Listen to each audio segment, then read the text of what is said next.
If you often feel tired, irritable, and sluggish, do you believe you are a victim of a deliberate attack? A deliberate attack has a purpose. In fact, those attacking you do not conceal this fact. In a 2017 interview, CEO of Netflix, Reed Hastings, made a shocking statement. Netflix's competitor is not Amazon, not YouTube, not traditional TV. Netflix's main competitor is your sleep. Why? Because if you sleep 8 hours a day, you won't have enough time to watch Netflix, right? They will come up with every possible way to attack your sleep. They want you to sleep less. They hire the most talented people in the world, from engineers to psychologists, all working together for one purpose, to make you spend more time on their app, to make you addicted to it. It sounds inhumane and insensitive, doesn't it? But that's the truth. In other words, from the perspective of CEOs of these tech companies, what is it? Our profit is most important. We want to make a lot of money. If our apps make you depressed, we don't care. They don't care if you feel unhappy, tired, or lack energy. Your cognitive abilities decline significantly. You can't concentrate, you're easily distracted. Your life is getting worse and worse. You need to be aware of this. We are living in an era where many tech companies purposefully attack our time. They want to take your time, your attention.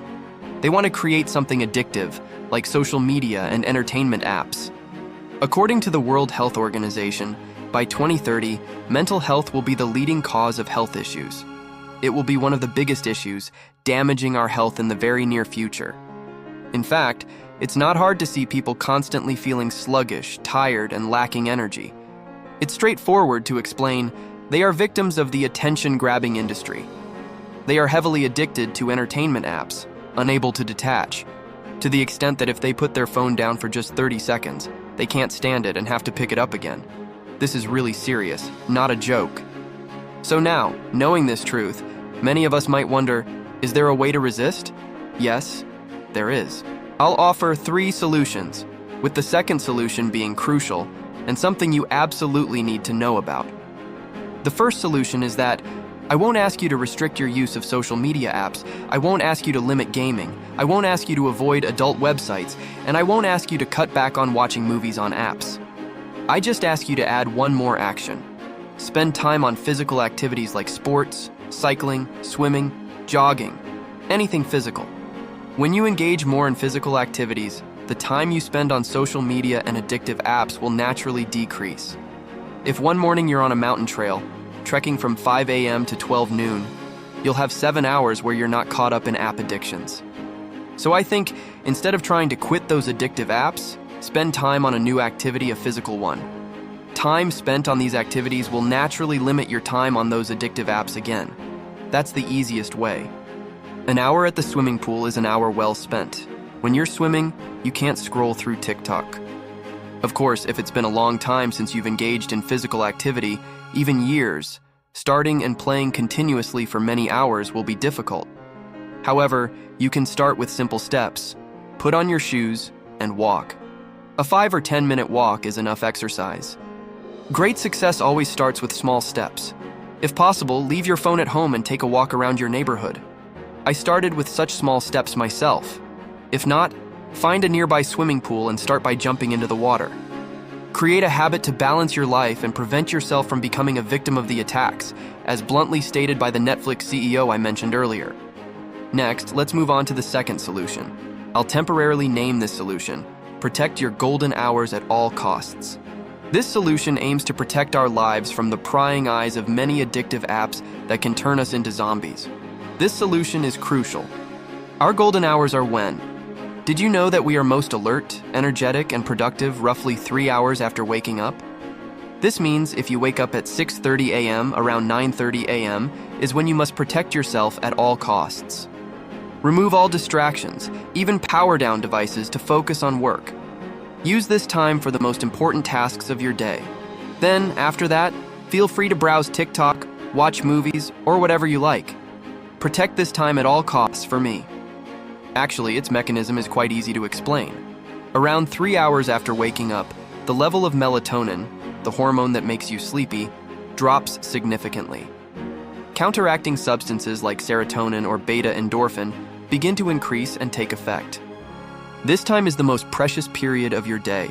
It's when you are most alert, likely to have the best ideas, and strongest mentally. Using this time to watch short videos or play games would be a waste. Don't do that. Take a moment to appreciate yourself, take responsibility for yourself, and don't waste this precious time on meaningless activities.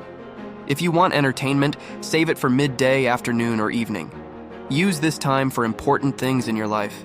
That's the only way your life will truly improve. Next, let's move on to the third solution to protect yourself from the harsh reality I mentioned earlier. The mechanism works like this. We often get sucked into addictive apps when we feel bored and don't know what to do, right? Whenever we feel bored, we don't feel like working, so we pick up our phones to play games, watch movies, browse the internet, comment, go on Facebook or Netflix. Isn't that true? I have a very simple way for you to create inspiration for yourself, which is to use physiology to influence psychology. This method is actually quite straightforward. When you feel bored and unwilling to work, your demeanor will resemble that of a truly old man, slow and tired. Therefore, we must understand that our mood affects the speed of our body. So, to improve our mood, increase the speed of our body, we will feel more energetic, youthful, and cheerful. In addition to playing sports to increase body speed, I have another way. Listen to fast-paced music. When you listen to sad and slow songs, your body will also react, syncing with the melody and becoming sluggish. When your body is sluggish and sad, what happens? You won't feel motivated to work, and you'll start your day feeling down. From now on, listen to fast-paced songs as a way to make yourself happy before starting work. Take about 10 to 15 minutes to listen to a few upbeat songs, and don't just sit there. Enjoy the music. If you're working in a private space, wear headphones, turn up the music, and dance along to the beat of the song. Let's find some songs with a slightly faster tempo. EDM, punk rock, thrash metal. I personally like pop music, so I often search for keywords like 150 BPM pop music on YouTube or Spotify. 150 BPM means 150 beats per minute. I really enjoy Shape of You by Ed Sheeran. It fills me with positive energy to kickstart my work. Music can truly influence mood and body speed. That's the third method I want to share with you. With what I've just shared, I hope you'll pay more attention to your life by understanding the causes and empowering yourself further. Be cautious of addictive apps and lazy habits, as mental health will become a common issue affecting our lives in the future. So start now, awaken, and seek happiness for yourself. Patiently practice the methods I've shared in this article, especially the second method. If you can't protect your entire day, at least protect your most precious time. Once you achieve that, try applying the first method I introduced. Life is waiting for you out there.